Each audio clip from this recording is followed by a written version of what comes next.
ইন্নাল হামদুলিল্লাহ নাহমাদুহু ওয়া নুসাল্লি আলা রাসূলিহিল কারীম আম্মা বা'দ। এ পর্যায়ে তাওয়াক্কুল সিরিজের দ্বিতীয় পর্ব শুরু হচ্ছে। যখন কিছুই বুঝি না তখনও আল্লাহর উপর ভরসা রাখি। কখনো কি এমন মনে হয়েছে তুমি অনেক কষ্ট করছো কিন্তু কিছুতেই ফল পাচ্ছ না? তোমার দোয়া কবুল হচ্ছে না, তোমার চেষ্টা বারবার ব্যর্থ হচ্ছে, তুমি সব কিছু হারাতে বসেছো। এমন সময় মনে হয় না আল্লাহ কি আমার কথা শুনে না? প্রিয় মুসলিম ভাই ও বোন, এমন অনেক সময় আসবে যখন কিছুই বুঝে আসবে না, সিদ্ধান্তগুলো ধোয়াটে হয়ে যাবে, কিন্তু এই সময়টাই হচ্ছে তোমার আসল তাওয়াক্কুলের সময়।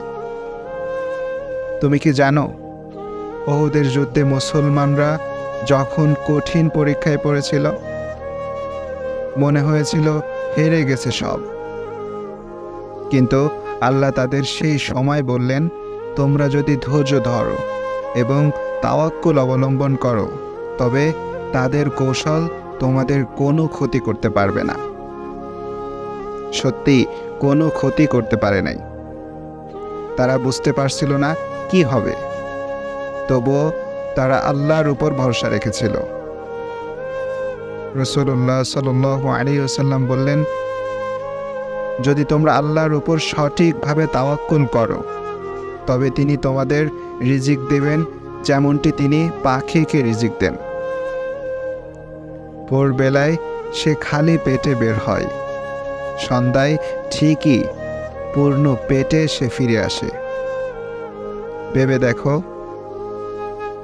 পাখি কি জানে কোথা থেকে সে খাবার পাবে? না, তবুও সে ভোরবেলায় বের হয়। কেন? কারণ সে বিশ্বাস করে রিজিক কোথাও না কোথাও আছে। ঠিক তেমনটাই তাওয়াক্কুল। তুমি যদি এমন কঠিন সময় পার করো আর নিজেকে বলো, আমি কিছুই বুঝতে পারি আর না পারি, আমার রব সব কিছু বুঝেন।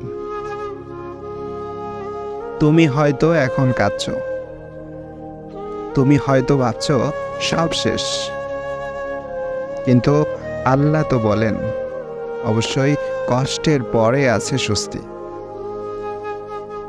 তুমি হয়তো দেরি করে শুরু করেছো, তার মানে তুমি ব্যর্থ নও। তোমাকে হয়তো আল্লাহ প্রস্তুত করছেন একটা বড় কিছু, একটা অজানা নিয়ামতের জন্য। তোমার যা হারিয়ে গেছে আল্লাহ তা ফিরিয়ে দিবেন আরো ভালোভাবে। তুমি শুধু হাল ছেড়ো না। তোমার রাস্তা হয়তো ঝাপসা হতে পারে, কিন্তু মনে রাখবে তোমার রব আলোর মালিক।